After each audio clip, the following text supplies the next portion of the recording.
जय माता दी। माँ विंध्यवासिनी 1221 में आप सभी फ्रेंड का बहुत बहुत स्वागत है। मैं रिंकी सिंह आप लोग के बीच शुक्रवार संतोषी माँ व्रत कथा लाई हूँ। उम्मीद करती हूँ आप सभी फ्रेंड को बहुत पसंद आएगा। पसंद आए तो लाइक और चैनल पर न्यू है फ्रेंड तो प्लीज़ मेरे चैनल को सब्सक्राइब करें, कमेंट करके जरूर बताएं कैसी लगी ये व्रत कथा। और जय संतोषी माँ जरूर लिखिए कमेंट में। बोलिए संतोषी मैया की जय। शुक्रवार के दिन माँ संतोषी का व्रत पूजन किया जाता है। इस पूजा के दौरान माता की आरती पूजन तथा अंत में माता की कथा सुनी जाती है। आइए जाने शुक्रवार के दिन की जाने वाली संतोषी माता का व्रत कथा। संतोषी माँ का व्रत कथा इस प्रकार है। एक बुढ़िया थी, उसके साथ बेटे थे। 6 कमाने वाले थे जबकि एक निकम्मा था। बुढ़िया 6 बेटों की रसोई बनाती थी, भोजन कराती थी और उनसे जो भी कुछ जूठन बचता था वो 7वें को दे देती थी।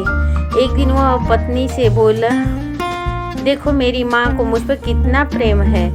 वो बोली, क्यों नहीं, सबका जूठन तो तुमको खिलाती है। वो बोला, ऐसा नहीं हो सकता, मैं जब तक आँखों से नहीं देख लूँ नहीं मान सकता। बहू हंसकर बोली, देख लोगे तो मानोगे। कुछ दिन बाद त्योहार आया। घर में 7 प्रकार के भोजन और चूरमे के लड्डू बने। वो जचने को सिर दुखने का बहाना कर पतला वस्त्र सिर पर ओढ़े रसोई घर में जाकर सो गया। वो कपड़ों में से सब देखता रहा। 6 भाइयों को भोजन कराने आए। उसने देखा माँ ने उनके लिए सुंदर आसन बिछाया, नाना प्रकार की रसोई और आग्रह करके उन्हें जमाया। वह देखता रहा। 6 भोजन करके उठे तब माँ ने उनकी जूठी थालियों में से लड्डुओं के टुकड़े उठाकर एक लड्डू बनाया। जूठन साफ कर बुढ़िया माँ ने उसे पुकारा, बेटा 6 भाइयों ने भोजन कर लिया है, अब तू ही बाकी है, तू उठ कब खाएगा। वह कहने लगा, माँ मुझे भोजन नहीं करना, मैं अब प्रदेश जा रहा हूँ। माँ ने कहा, कल हो तो आज ही चला जा। वह बोला, हाँ जी आज ही जा रहा हूँ। यह कहकर वह घर से निकल गया। चलते समय पत्नी की याद आ गई। वो गौशाला में कंडे थाप रही थी। वह जाकर बोला, हम जावे परदेश आवेंगे कुछ काल, तुम रहो संतोष से धर्म अपनो पाल। वह बोली, पत्नी बोली, जाओ पिया आनंद से हमरो सोच हटाए, राम भरोसे हम रहे ईश्वर तुम्हें सहाय। 2 निशानी आपने दे धरू मैं धीर, सुती मती हमारी विसारो रखियो मन गंभीर। ऐसा पत्नी ने कहा। वह बोला, मेरे पास तो कुछ भी नहीं है, वो अंगूठी है जो सो ले लो और अपनी पत्नी निशानी दे दो। वह बोली, मेरे पास क्या है, यह गोबर भरा हाथ है। यह कहकर उसकी पीठ पर वह गोबर के हाथ का थाप मार दिया। चलते चलते दूर देश पहुंचा। वहाँ एक साहूकार की दुकान थी। वहाँ जाकर कहने लगा, भाई मुझे नौकरी पर रख लो। साहूकार को जरूरत थी। वो बोला, जा रहा है थी, बोला रह जा। लड़के ने पूछा, तनख्वाह क्या दोगे। साहूकार ने कहा, काम देखकर दाम मिलेंगे। साहूकार की नौकरी मिली। वह सुबह 7 बजे से 10 बजे तक नौकरी जमाने लगा। कुछ दिनों में दुकान का सारा लेन देन, हिसाब किताब, को माल बेचना, सारा काम करने लगा। साहूकार के 7-8 नौकर थे। वे सब चक्कर खाने लगे, ये तो बहुत होशियार बन गया है। सेठ ने भी काम पर देखकर 3 महीने में ही उसे आधे मुनाफे का हिस्सेदार बना दिया। कुछ वर्ष में ही नामी सेठ बन गया और मालिक सारा कारोबार उसी पर छोड़कर चला गया। पत्नी की अनुपस्थिति में सास का अत्याचार। इधर उसकी पत्नी को सास ससुर दुख देने लगे। सारी गृहस्थी का काम करा के उसे लकड़ी लेने जंगल भेजते थे। इसी बीच घर के आटे से जो भूसी निकलती थी उसी की रोटी बनाकर बहू को रख दी जाती थी। फूटे नारियल की नरेली में पानी दिया जाता था। एक दिन वह लड़की लकड़ी लेने जा रही थी। रास्ते में कुछ स्त्रियां संतोषी माता का व्रत करते दिखाई दी। संतोषी माता का व्रत वह वहाँ खोकर कथा सुनने लगे और पूछी, बहनों तुम किस देवता का पूजा करती हो और इसके करने से क्या फल मिलता है। यदि तुम इस व्रत का विधान मुझे समझा कर कहोगे तो मैं तुम्हारा एहसान मानूंगी। तब उनमें से एक स्त्री बोली, सुनो, यह संतोषी माता का व्रत, इसके करने से निर्धन दरिद्रता नाश होता है और जो कुछ मन में कामना हो सब संतोषी माता की कृपा से पूरी होती है। तब उसने उससे व्रत की विधि पूछी। संतोषी माता की व्रत विधि इस प्रकार है। वह भक्तिन स्त्री बोली, सवा आने का गुड़, सवा चना से लेना का इच्छा हो तो सवा पाव आने का या सवा रुपये की सहूलियत के अनुसार बिना परेशानी और श्रद्धा और प्रेम से जितना बन पड़े सवा लेना। प्रत्येक शुक्रवार को निराहार रहकर कथा सुनने, इसके बीच क्रम टूटे नहीं, लगातार नियम पालन करना। सुनने वाली कोई न मिले तो घी का दीपक जला के उसके पात्र को सामने रखकर कथा कहना।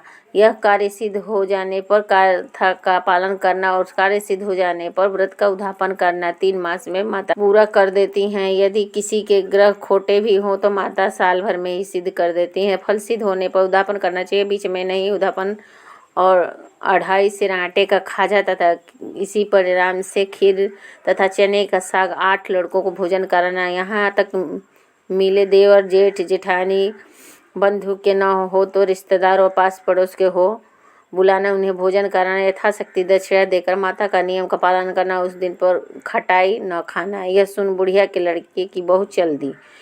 बत्तख का अपहरण करना और संतोषी माता का दर्शन देना। रास्ते में लकड़ी के बोझ को बेच दिया और उन पैसों से गुड़ चना ले आई और चने व्रत की तैयारी कर आगे चली और सामने मंदिर देखकर पूछने लगी, यह मंदिर किसका है? सब लोग कहने लगे संतोषी माता का मंदिर है। यह सुनकर माता के मंदिर में जाकर चरणों में लौटने लगी।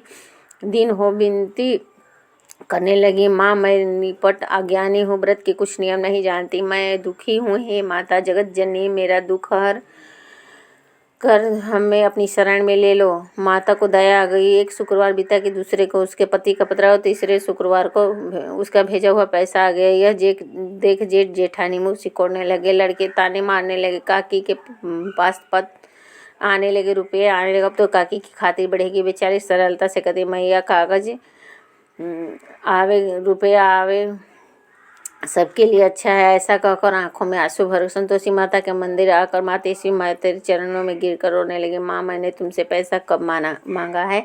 मुझे पैसे से क्या काम? मुझे तो अपने सुहाग से काम है। मैं तो न अपने स्वामी के दर्शन मांगती हूँ। तब माता ने प्रसन्न होकर कहा, हे बेटी तेरा स्वामी आएगा। यह सुनकर खुशी से बावली होकर घर में जाकर काम करने लगी। अब संतोषी माँ विचार करने लगी, यह भोली पुत्री को मैंने कह दिया कि तेरा पति आएगा, लेकिन कैसे? वह इसे तो सपने में भी याद नहीं करता, उसे याद दिलाने को मुझे ही जाना पड़ेगा। इस तरह साथ माता जी उस बुढ़िया के बेटे के पास स्वप्न में प्रकट होकर कहने लगी, साहूकार के बेटे सो रहा है या जागता है? वह कहने लगा, माता सोता भी नहीं जागता भी नहीं, कहो क्या आ गया है? माँ कहने लगी, तेरे घर बार नहीं है कि? वह बोला, मेरे पास सब कुछ है, माँ है, बहू है, क्या कमी है? माँ बोली, भोले पुत्र तेरे बहू घोर कष्ट उठा रही है, तेरे माँ बापू से परेशानी दे रहे हो, वो तेरे लिए तरस रही है, तू उसकी सुध ले। वो बोला, माता जी ये तो मालूम, परंतु मैं कैसे जाऊँ? परदेश की बात है, लेन देन की का कोई हिसाब नहीं, कोई जाने आने का रास्ता नहीं, कैसे चला जाऊँ? माँ कहने लगी, तेरी बात मानती हूँ। सवेरे नहा धोकर संतोषी माता का नाम कर, घी का दीपक जलाकर दंडवत प्रणाम कर दुकान पर बैठ जा। देखते देखते सारा लेन देन चुक जाएगा, जमा का माल बिक जाएगा, सांझ होते होते धन की गठरी भर जाएगी। अब बूढ़े की बात मानकर वह नहा धोकर संतोषी माता का दंडवत प्रणाम किया, घी का दीपक जलाया। थोड़ी देर में रुपये देने वाले आने लगे, लेने वाले हिसाब देने लगे। कोठे में भरे सामान के खरीदार नगद दाम देकर सौदा करने लगे। शाम तक धन की सारी ढेर लग गई। मन में माता का नाम ले चमत्कार देकर प्रसन्न हो जाने वास्ते गहना कपड़ा आदि खरीदने लगा। माँ निपट कर तुरंत घर को रवाना होगा। उधर उसकी पत्नी जंगल में लकड़ी लेने जाती है। लौटते वक्त माता जी के मंदिर में विश्राम करते हैं। वो तो उसके पति को रुकने का स्थान है, धूल उड़ती है, देखती है तो कहती है, हे माता जी ये धूल क्यों उड़ रही है? माँ कहने लगी, हे पुत्री तेरा पति आ रहा है और तू ऐसा कर, लकड़ियों के 3 बोझ बनाकर एक नदी के किनारे और दूसरे मंदिर के पास तीसरा अपने सिर पर रख ले। फिर तेरे पति लकड़ियों का गट्ठर देखकर मोह पैदा होगा, वहाँ रुकेगा, नाश्ता पानी खाकर वहाँ से मिलने जाएगा। अब तू लकड़ियों का बोझ उठाकर जाना और चौक से गट्ठर डालकर जोर से आवाज़ लगाना है, लो सासू जी लकड़ियों का गट्ठर लो, भूसी की रोटी दो, नारियल के खोपड़े में पानी दो, आज मेहमान कौन आया है? माता जी से बहुत अच्छा कहकर वह प्रसन्न हो मन में लकड़ियों के 3 गट्ठर बनाई, एक नदी के किनारे और दूसरा माता जी के मंदिर में। इतने में मुसाफिर आ पहुँचा। सूखी लकड़ियाँ देकर उसकी इच्छा उत्पन्न हुई, वह यहीं पर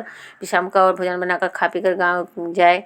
इस गांव को गया, सबसे प्रेम से मिला। उसी समय सिर पर लकड़ी का गट्ठर लेकर उतावली हुई सी आती है, लकड़ियों का भारी बोझ आंगन में डालकर जोर से 3 आवाज देती है, लो सासू जी लकड़ियों का गट्ठर, लो भूसी की रोटी दो, आज मेहमान कौन आया है। यह सुनकर उसकी सास बाहर आकर अपने दिए हुए कष्टों को भुलाने हेतु कहती है, परंतु ऐसा कोई क्यों कहती है, तेरा पति आया है, आ बैठ, भी मीठा भात खा, भोजन कर, कपड़े गहने पहन। उसकी आवाज़ सुन उसका पति बाहर आया, अंगूठी देखकर व्याकुल हो उठा। माँ से पूछा, यह कौन है। माँ बोली, तेरा बेटा, यह तेरी बहू है। जब से तू गया है तब से सारे गांव में भटकती फिरती है, घर का काम काज कुछ नहीं करती है, 4 पहर आकर खा जाती है। वह बोला, ठीक है माँ, मैंने इसे भी देख लिया और तुम्हें भी, अब दूसरे के घर की ताली दो, उसमें रहूँगा। माँ बोली, ठीक है, जैसी तेरी इच्छा। तब वह दूसरे मकान की तीसरी मंजिल का कमरा खोलकर सामान जमा दिया। एक दिन में राजा से महल जैसा ठाट बाट बन गया। अब क्या है, सुख भोगने, इतने में शुक्रवार आया। शुक्रवार का व्रत का उद्यापन हुई भूलकी या खटाई का इस्तेमाल। उसने पति से कहा, मुझे संतोषी माता के व्रत का उद्यापन है। पति बोला, खुशी से कर लो। वह उद्यापन की तैयारी करने लगे। जेठानी के लड़कों को भोजन के लिए कहने लगे। उन्होंने मंजूर कर लिया, परंतु पीछे से जेठानी ने अपने बच्चों को सिखाया कि भोजन के समय खटाई मांगना है, जिससे उसका उद्यापन पूरा न हो सके। लड़के जिमने आए, खीर खाए, पेट भर खाया, परंतु बाद में खाते ही कहने लगे, हमें खटाई दो। खीर खाकर हमको नहीं भाता, देखकर अरुचि होती है। वह कहने लगी, खटाई नहीं, यह संतोषी माता का प्रसाद है। लड़के उठ खड़े हुए, बोले, पैसा लाओ। भोली सी बहू कुछ जानती नहीं थी, उन्हें पैसे दे दिए। लड़के उसी समय हट करके इमली खटाई खाने लगी। यह देखकर बहू पर माताजी ने कोप कर लिया। राजा के दूत उसके पति को पकड़ कर ले आए। जेठ जेठानी माने वचन कहने लगे, लूट लूट कर धन इकट्ठा किया है, अब सब मालूम पड़ जाएगा, अब जेल की मार पड़ेगी। तब बहू ने कहा, को यह सहन नहीं हुआ। संतोषी माँ से मांगी माफ़ी। रोती हुई माता जी के मंदिर गई, कहने लगी, हे माता, मैंने तुम्हें किया है हंसा कर, हमें भक्तों को रुलाने की आदत है। माता बोली, बेटी, तूने उद्यापन करके मेरा व्रत का भंग किया है। यह करने लगी, माता, मैंने कुछ अपराध नहीं किया है, मैंने तो भूल से लड़कों को पैसे दे दिए हैं, मुझे क्षमा करना, फिर से मैं उद्यापन करूँगी। माँ बोली, बहू कहती है, अब भूल नहीं करूँगी, अब बताओ वह कैसे आवेंगे। माँ बोली, जा पुत्री, तेरा पति तुझे रास्ते में मिलेंगे। वो निकली, राह में पति आया, मिला।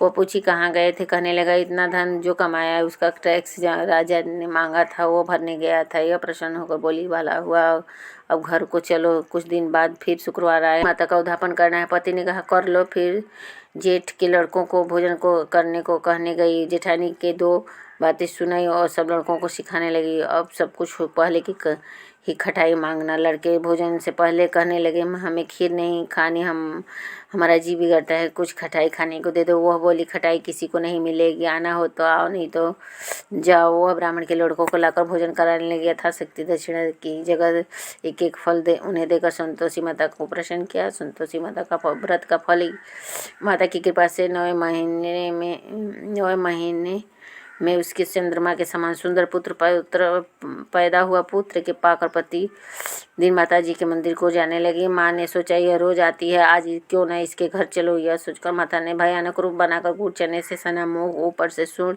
होठ, उस पर मक्खियाँ भिन भिन कर रही थी। देहली पर पैर रखते ही उसकी सास चिल्लाई, अरे देखो रे, चुड़ैल डाकिनी आ गई है, लड़को इसे भगाओ, नहीं तो किसी को खा जाएगी। लड़के भागने लगे, चिल्लाकर खिड़की बंद करने लगे। वह रोशनदान में से देख रही थी। प्रसन्न होता से पगली बन चिल्लाने लगी, आज मेरी माता जी मेरे घर आई हैं। वह बच्चों को दूध पिलाने से हटाती, इतने में सास का क्रोध फट जाता है। वो बोलते हैं, क्या उतावली है, बच्चों को पटक दिया। इतने में माँ के प्रताप से लड़के ही नजर आने लगे। वह बोली, माँ, मैं जिसका व्रत करती हूँ वो संतोषी माता है। सबने माता जी के चरण पकड़े और विनती करने लगे, हे माँ, हम मूर्ख अज्ञानी हैं, तुम्हारे व्रत की विधि हम नहीं जानते, व्रत भंग करने पर हमने अपराध किया है। हे जगत जननी माता, आप हमारे अपराध क्षमा करो। इस प्रकार माता प्रसन्न होकर बहू को प्रसन्न हो जैसा फल दिया वैसा फल सबको दे। जो पढ़े उसका सभी का मनोरथ पूर्ण करे। बोलो संतोषी माता की जय, जगत जननी की जय।